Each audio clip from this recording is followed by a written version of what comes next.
เขาโรงเรียนนี่พ่อแม่เพิ่นบ่ให้กินเด้เพิ่นว่าบ่เล็กสิกินนี่เพิ่นบ่ให้กินเพิ่นว่าใจสิปึกใจสิหนาเรียนสิบ่เก่งขนาดบ่ ขนาดบ่กินก็ยังเรียนบ่เก่งนะมันแซ่บผู้เฒ่าเขาเลยบอกให้เด็กน้อยกินปะตัวบ่เพราะว่า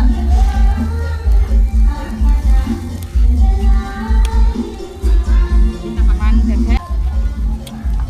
มันจวดนะทุกคน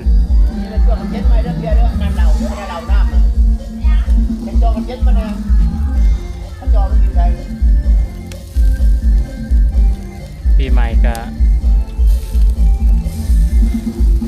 กินได้แต่น้ำขาวและน้ำลาล่างงดเหล้างดเบียร์